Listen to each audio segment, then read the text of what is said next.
Hello friends, and welcome back to Suzanne Elizabeth's Kitchen. Tonight I am enjoying a very nice glass of Malbec from Chile, I believe it is. Let's see.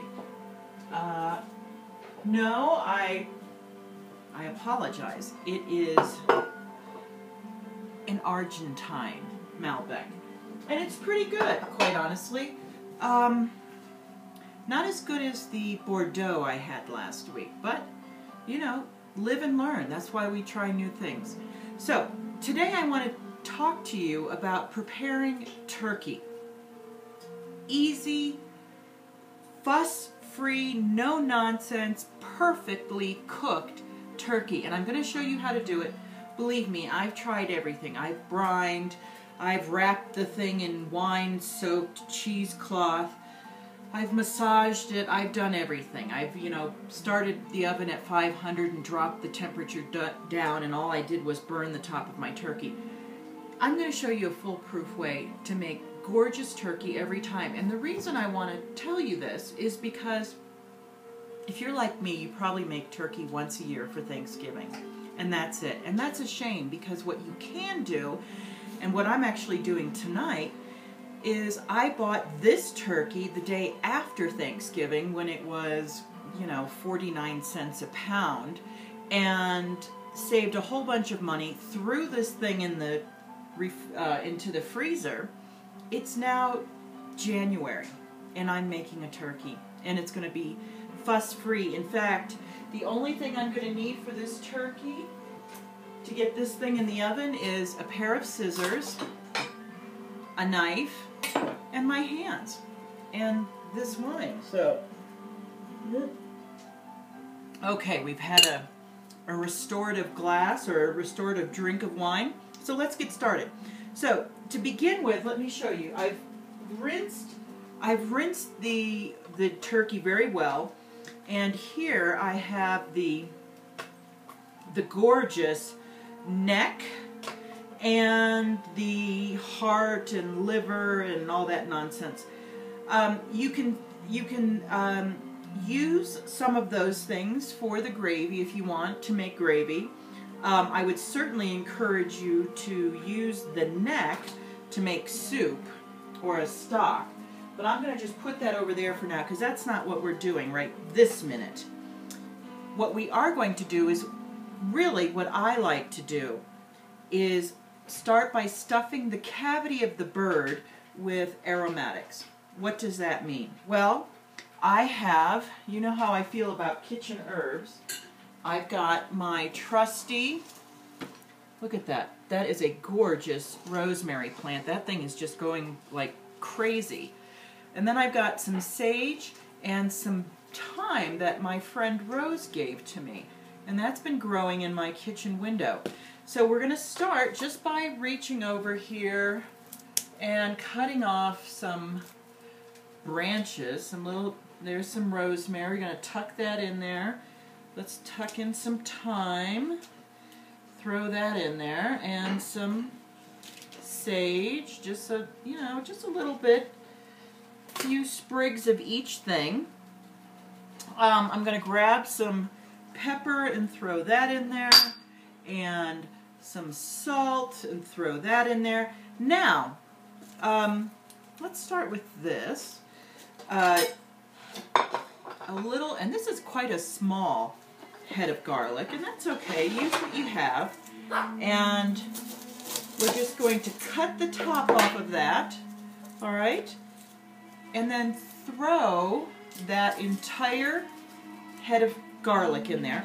Now, to add a little bit of sweetness to our savory, I'm going to cut up, I've got this gorgeous Asian pear, and I'm going to cut that up into pieces and throw that in the cavity. I'm going to start with 1/2 of the pear, and then 1 red apple, and this is just simply a red delicious apple. And you'll hear people putting in citrus fruits like lemon or orange, and that's fine. Use that. I'm putting in the apples because that's what I have, the apples and the pear.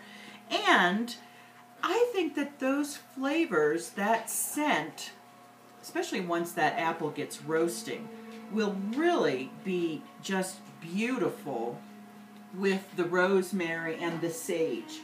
Now I'm looking for, here's my little, I'm going to throw some more rosemary in there. Now, so we've got our aromatics. They're all stuffed in there, as you can see. Here's another piece of pear, and we got that in there. Now,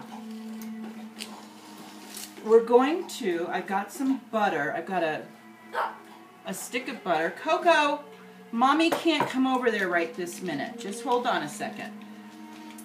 Coco thinks I'm her personal doorman, which, you know, from her perspective is probably absolutely right. So I'm taking the butter, and I just softened it for about 30 seconds in the microwave. And as you can see, I am massaging this bird like there's no tomorrow. Hi, Coco Poco. And now I'm going to reach under here, and this is one technique that I actually do agree with. And that's, as you can see, I'm separating the skin from the breast. Now I've got Henry and George here too. They're very excited about this cooking thing, this cooking demonstration. And I'm just taking some butter and sticking it underneath the skin. And doing the same over on this side. And that is just going to, once the butter melts, the butter that's underneath the skin melts, it's just going to baste that breast meat. And I mean, what could be better than that? And what I think I might also do, just for the heck of it, is just take 2 little sprigs of rosemary and stick those under there. Remember back in the 80s when Martha Stewart used to make those gorgeous leaf patterns underneath the skin of her turkey? I will never, ever reach the heights of Martha Stewart, but she is an amazing woman. She is my hero. She and Ina Garten, who is my, ooh, if I could cook like Ina, I'd be a happy camper. So I am just taking the little wings and tucking them underneath the breast so that the bird is going like this. And then I think, you know what, here underneath the neck, I'm going to turn this around. See here, there's another cavity there, which is another opportunity for aromatics. I think I'm going to go ahead and use up this Asian pear that I have, because there's no sense in not using it, right? So, who's your favorite chef? My inspirations, I think we all have culinary inspirations. Mine, Julia Child, of course, the icon of every woman of a certain age, of which I am. Ina Garten, also known as the Barefoot Contessa. She is just, I think her recipes are just bulletproof. They're just fantastic. She's just a genius. And of course, Martha Stewart, who, you know, let us all, you know, all of us who started our lives as professionals, she taught us that it was okay to get back into the kitchen and entertain and cook. And, you know, she really taught us that you're no less a professional woman, you're no less smart, you haven't lost any brain cells when you decide to cook. All right, enough preaching.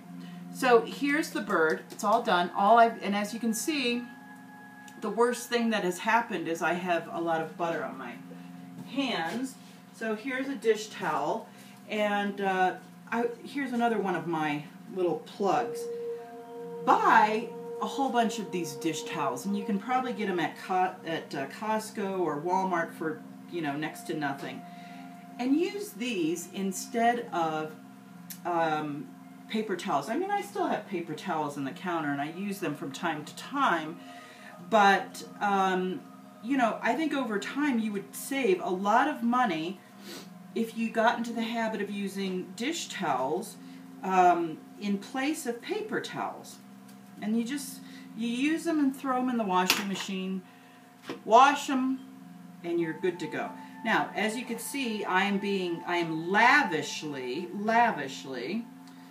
putting salt and pepper on this bird, on the exterior. And that's it. I'm not putting anything else, just salt, pepper, and butter. And all of our aromatics are pear, apple, thyme, rosemary, sage, garlic, are all in the bird, where as they roast, they will impart their gorgeous aromatics, their gorgeous smells, their roasted flavors into the meat of the bird. And again, we're just going to put this in at 325. The oven is all preheated. This bird, it goes 325, 20 minutes per pound. And so this, Coco, I'll be there in just a minute. This bird weighs 12 pounds, so that's 4 hours. And that's it. 325, 4 hours, or 20 minutes per pound. Coco, honestly, just 1 minute, I promise you. To baste or not to baste? Well, some people are crazy about basting. I love a crispy skin, so I am pretty conservative on my basting because I just love crispy skin. Also, I feel personally, you know, I know, like I said at the beginning, some people say start the bird at a very high temperature and then turn it down. You know, in my experience, that doesn't work. I think this bird, you know, after 4 hours, his skin is going to be crispy enough. You don't need to shock him to begin with. So just do this. One other thing you might want to experiment with, some people actually rotate the bird through the cooking process. I have done that before with a goose, and it turned out beautifully. With the turkey, honestly, just putting it in at this very gentle temperature of 325, I've had the best luck in the world. I've had the best turkeys doing this technique. So that's it. Keep it simple, and that way, you know, you'll be inspired to cook turkey more than once a year. This bird, you're going to be able to make sandwiches out of it. You're going to be able to take the carcass, boil it with some vegetables, and make a gorgeous stock. You can have all kinds of dishes out of one bird. And if you buy it on sale, and as I said, throw it in the freezer the day after Thanksgiving, you have a wonderful way to cook for your family in a very economical manner. So, that's it. Where's my glass of wine? I am wishing you happy, healthy meals with family and friends, and Godspeed. Cheers.